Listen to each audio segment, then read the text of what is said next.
I was an active participant in my failures. Catching up is always harder than keeping pace. And although I don't regret a day I've had with Harley, I know parenting would be easier had I done it in the right order. Namely, not falling in with a man who had no goals in life other than drugs, crime, and screwing over everyone he could before they caught on. Robbie is different now, but there's not much the man can do behind the bars of prison.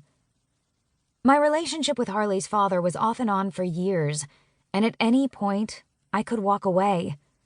But I was as big of a mess and tangled up in the drugs as he was. If I were one to blame other people for my mistakes, I could point the finger at him for handing me that first joint, for prepping that first line of coke. But I was always looking for an escape. It was going to be him or someone else, honestly, so there's no point in assigning blame. I thought it was love. Of course I did. I was young and looking for what I wasn't getting at home from my smothering parents. I was certain I found that in him. I started to grow up. He never did. I said no to drugs after a couple of years because he was in and out of jail and I didn't want that for myself. But I could never say no to him. I ended up pregnant. He landed in jail for 5 years with an additional 18 months because he fancied himself a badass the first couple of months he was in and picked up more time. I never kept Harley away from him. Once he started doing better, I started taking Harley to visit him. All our son has known is a dad behind bars. But that will end shortly, because Robbie is scheduled to be released soon. And I have no idea how that's going to go. There's nothing between us any longer. Once both of us got fully sober, we both realized we have nothing in common, and neither of us is fool enough to think trying to work things out would be good for anyone, even for Harley's sake. But I won't keep our son from his dad. "What did you learn today at school?" "Nothing," he answers. "We've talked about this," I say, my eyes on the road. "Mom," he grumbles, "the other kids in class are working on high-frequency words, but I know them already." "You didn't tell the teacher that, did you?" I chance a glance at him in the rearview mirror. "Of course not. I sat quietly and worked ahead in my math workbook."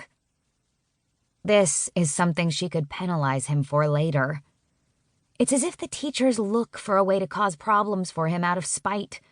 You'd think teachers would want to nurture his intelligence, but the ones at the school he's at seem to only want to keep him down, or at least at a lower level than kids with more money. Heaven forbid the poor kid has a leg up somehow.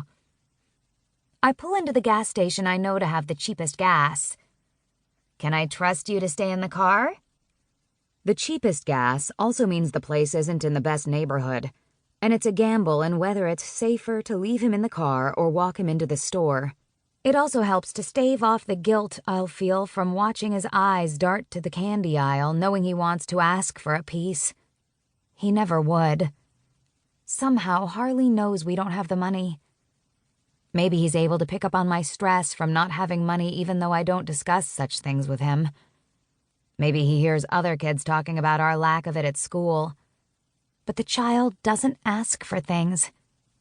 He looks. I can see the want in his eyes. He's a kid after all. But he doesn't ask, and it kills me to not be able to give it to him. I do when I can, but it isn't often. "Yes." I lock the door, feeling confident in his answer because I lucked out with him. He's a very well-behaved child. It's like someone knew I needed calm and less challenging in my life. The cashier sighs when she sees me coming, but I can't be the only person that comes in here and has to pay for gas with change. There are a lot of us in the neighborhood that have to do this very thing.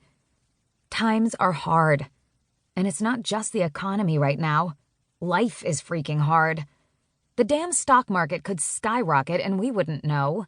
In the trenches, it's always going to be hard. As I stand in line, I mentally calculate what we'll need between now and when I get paid on Friday, making sure we'll have enough so I can determine what I can put in the tank. I keep a few feet back from the person in front of me so I can keep my eye on my car. The line moves forward, and so do I.